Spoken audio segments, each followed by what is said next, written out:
বেতন দেওয়া হয় না। এখন 3 মাসের মনে করেন আমাদেরকে ডেট দেওয়া হয়েছে 15 তারিখ, আমাদেরকে এখন বলতেছে 18 তারিখ করে বেতন দিব। তাহলে আমাদের যে খাওয়া, তারপরে আমাদের যে ফ্যামিলি চলা, তারপর মনে করেন ঘর ভাড়া রয়েছে আমাদের 3 মাসের, বাড়িওয়ালা তার ঘর তাকতেই নিতেছে না। ওরা আমাদের বুনাসও দেয় না, আমাদের পোলাপান কি নাই, আমাদের পোলাপান কি একটা ঈদের উপর কি দিচ্ছে না, ওরা আরো উল্টা পাল্টা গালিগালাজ করে আমাদেরকে ঠিক মতো কাজ করে নাই, কিন্তু আমাদেরকে বেতন দেয় না। আমরা এতদিন নাবি নেই, আমরা নিরুপায় আছি। ফেব্রুয়ারি বেতন, মার্চের বেতন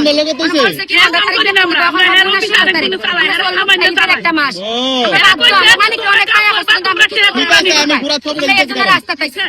আমরা কিচ্ছু করার নাই, আমরা ফিট দেওয়া লাগতে গেছে 3 মাসের বেতন আমরা গরিব মানুষ কিছু বেতন না দিলে আমরা সর্বোচ্চ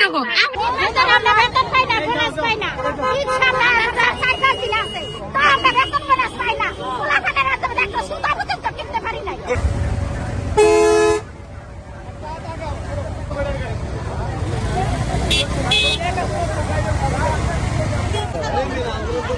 you.